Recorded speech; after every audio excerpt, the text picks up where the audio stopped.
Hi, happy Saturday. Today I'm going to read through Matthew chapter 5 and just see where it takes us. One day Jesus saw a vast crowd of people gathering to hear him. So he went up the slopes of a hill and sat down with his followers and disciples spread over the hillside. Jesus began to teach them. What happiness comes to you when you feel your spiritual poverty? For theirs is the realm of heaven's kingdom. What delight comes to you when you wait upon the Lord, for you will find what you long for. What blessing comes to you when gentleness lives in you, for you will inherit the earth. How enriched you are when you crave righteousness, for you will be surrounded with fruitfulness. How satisfied you are when you demonstrate tender mercy, for tender mercy will be demonstrated to you. What bliss you experience when your heart is pure, for then your eyes will open to see more and more of God. How joyful you are when you make peace, for then you will be recognized as a true child of God. So blessed are the peacemakers, right? How enriched you are when you bear the wounds of being persecuted for doing what is right. For that is when you experience the realm of heaven's kingdom. How ecstatic you can be when people insult and persecute you and speak all kinds of cruel lies about you because of your love for me. So leap for joy, since your heavenly reward is great.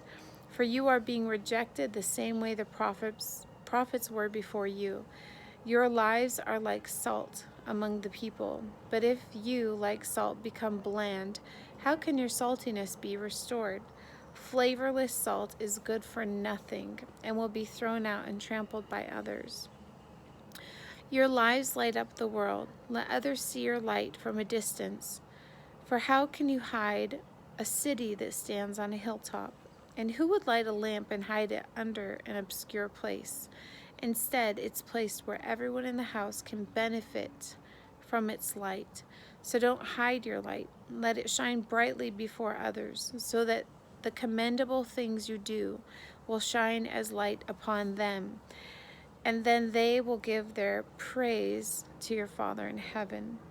If you think I've come to set aside the law of Moses or the writings of the prophets, you're mistaken. I've come to fulfill and bring perfection all that has been written. Indeed, I assure you, as long as heaven and earth endure, not even the smallest detail of the law will be done away with until its purpose is complete. So whoever violates even the least important of these commandments and teaches others to do so will be the least esteemed in the realm of heaven's kingdom. But whoever obeys them and teaches their truths to others will be greatly esteemed in the realms of heaven's kingdom. For I tell you, unless your lives are more pure and full of integrity than the religious scholars and the Pharisees, you will never experience the realm of heaven's kingdom. Oh, I just ripped a page in my Bible back here. Sorry.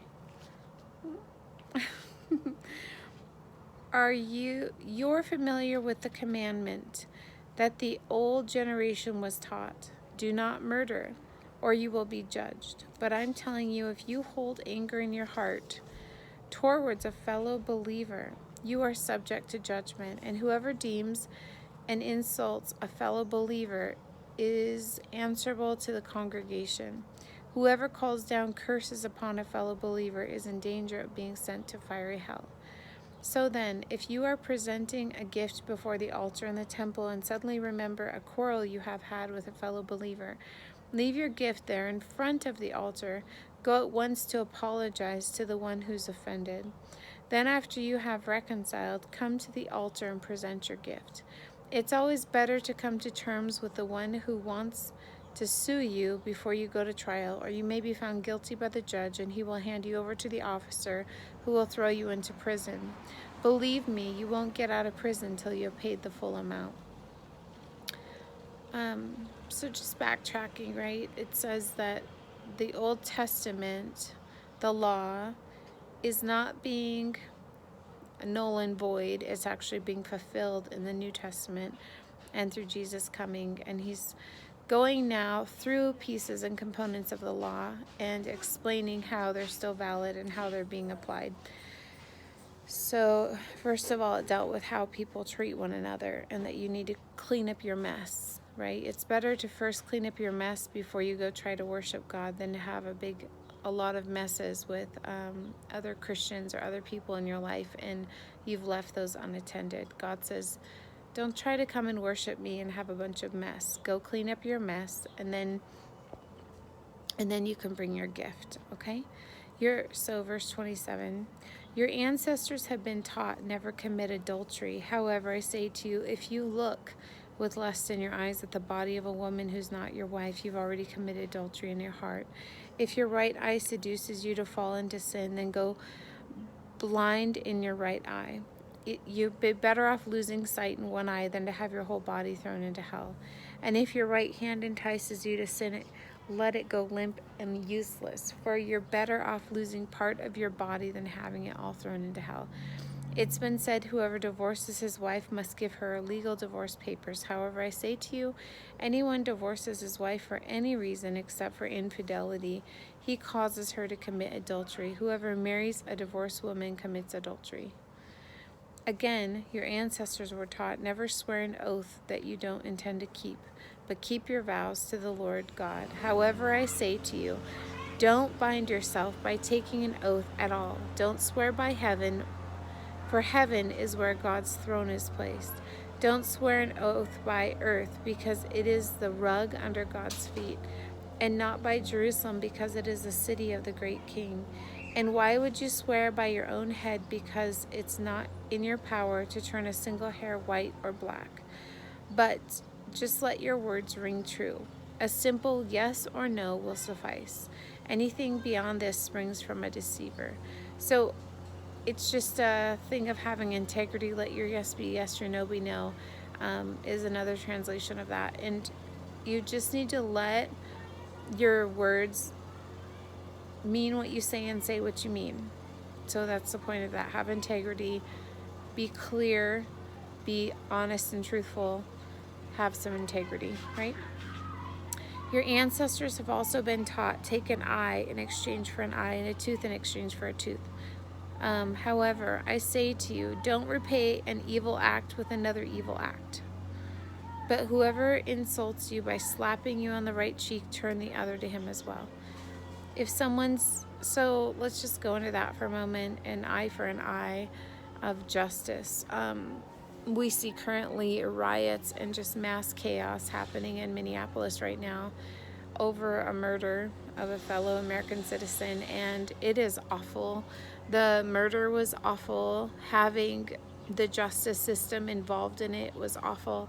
And then having the retaliation of rioters who are most likely not even from the Minneapolis area come in and destroy the community and destroy people's jobs and welfare and provision in the midst of a national, worldwide, viral outbreak crisis is insane.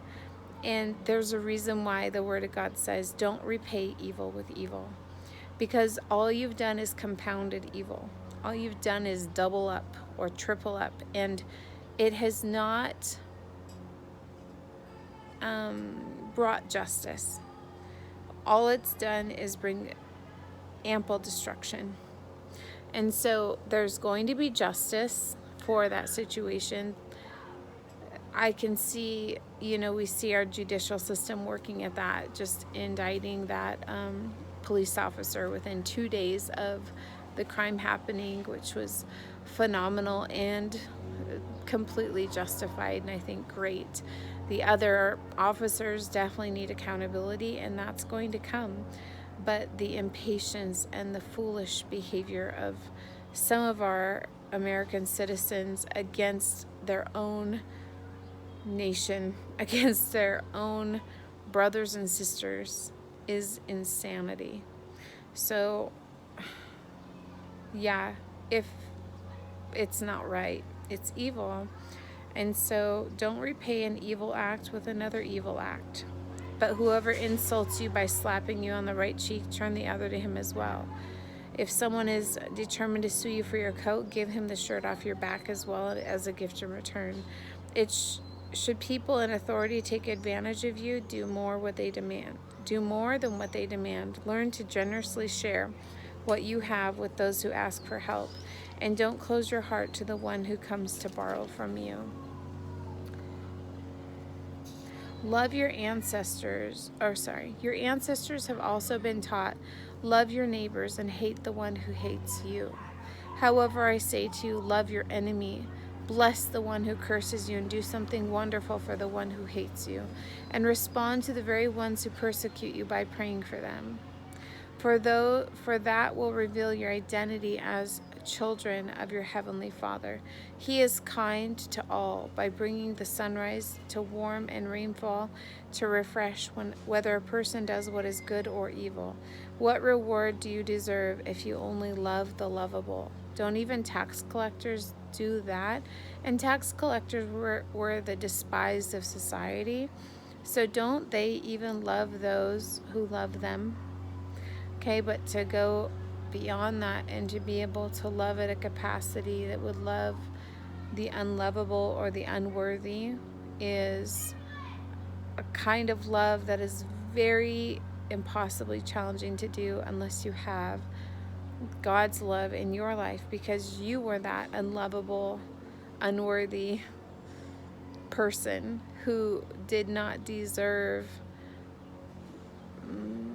the forgiveness that's extended through the cross, but yet by grace we're given forgiveness, we're given salvation, we're given atonement, we're given the option of eternity and health and beauty and abundance, because that's just who God is. His character doesn't change and isn't dependent on who we are. It's dependent on who He is. And that's what He's asking us to be. Let your character be full of integrity and solid. Let your character be love, dependent upon who you are, not dependent upon who other people choose to be. If they choose to do evil, that doesn't mean you need to retaliate and return it. There's a lot of news articles right now of a lot of amazing Americans just doing beautiful, selfless, loving acts, taking brooms and cleaning supplies and going down to vandalize businesses and cleaning up.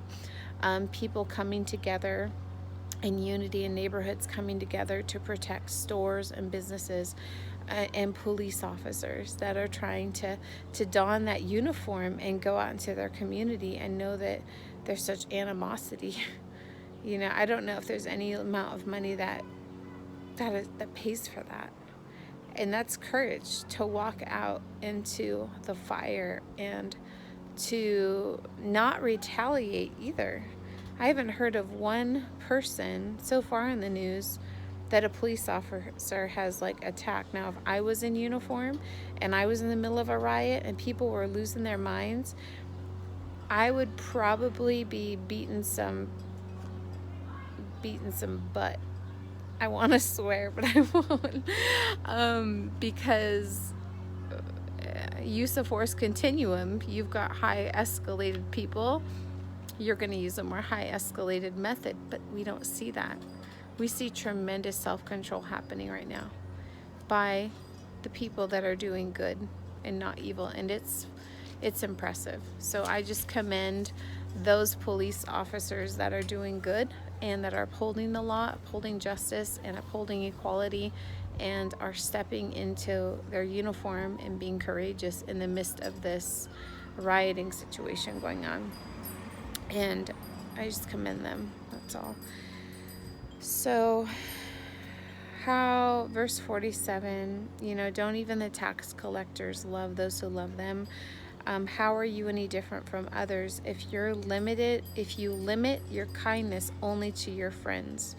Don't even the ungodly do that? Since you are children of a perfect Father in heaven, you are to be perfect like Him. So we have here God is calling a Christian to a higher standard, a standard that requires more. It requires character. It requires maturity. It requires self-control and patience and compassion and empathy and understanding, to look at someone in a state or in a mess and be able to see their pain.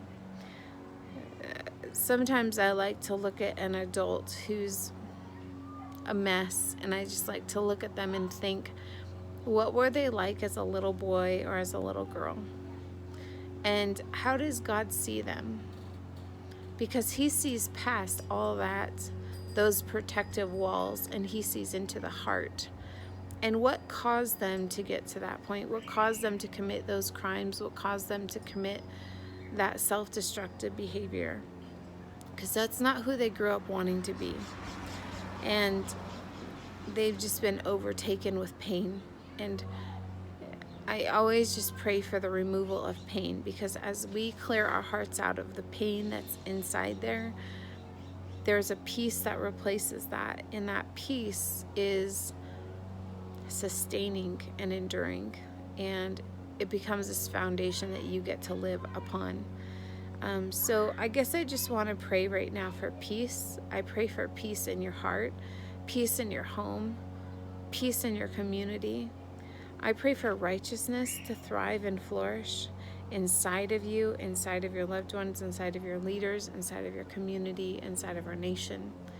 And that righteousness would prevail, and that our nation, our communities, even within our churches, within our own family systems, we would not return evil for evil, but we would overcome evil by doing good.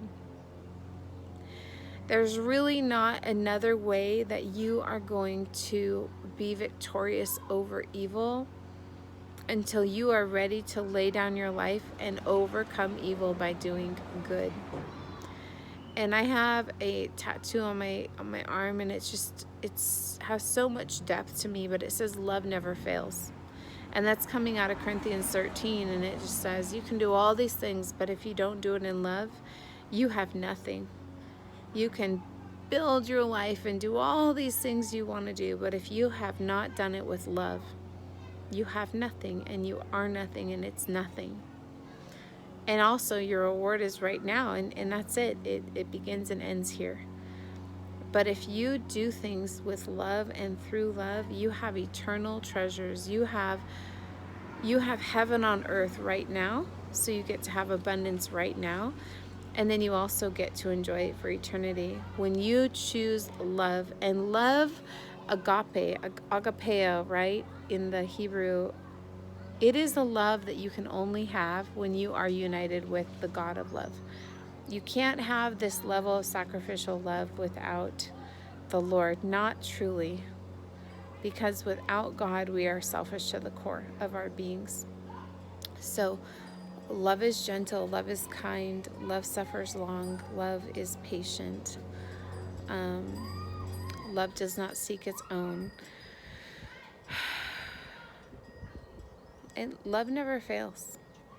And agape loves without condition. It's not, I'll love you when, or I'll love you if. It's, I'll love you because it's the right thing.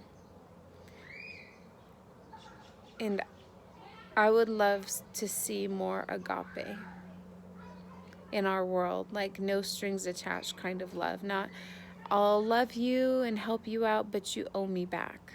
No, just, I'll love you and help you out because it's right. Not so that someone can, not a boundaryless kind of love that enables somebody in codependency or enables somebody to stay in their brokenness. Not that kind, that's not love. I'm talking about a love that gives a helping hand, a love that bears a burden that's too heavy. That's the kind of love I'm talking about, is when someone is overburdened and you come and you take a little bit off their shoulders so it's not so heavy. Because there's going to be times people have done that for you, and not asking them to pay you back for that. Just, you know what, I'm in a place of strength right now. Let me carry some of your load just because someone's done that for me before. No strings attached. You owe me nothing in return. And showing agape. So yeah, just would pray for more agape. and without love it's nothing, and love will never fail. So if you don't know how, you've hit your head against a wall in certain patterns, or you've tried different things and it has failed and it has failed and it has failed. Maybe it's a relationship, maybe it's a relationship with your kid or with your spouse. I'm telling you, go lower. It's hard, but do it. Bend a knee per se.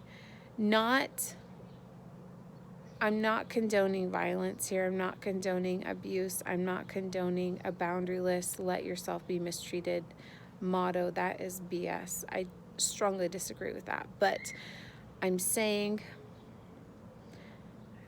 there's a measure of love that you can win with love and connection relationship. And that is going to be your best route. Punishment doesn't work. Retaliation doesn't work. Evil for evil doesn't work. But love does not fail. And love will you'll always reap a reward. Like the seeds you plant, that's what will grow. So if you want something to change, try adding bucketfuls of love. And first, you're going to have a full cup to give from. You're going to have to be absorbed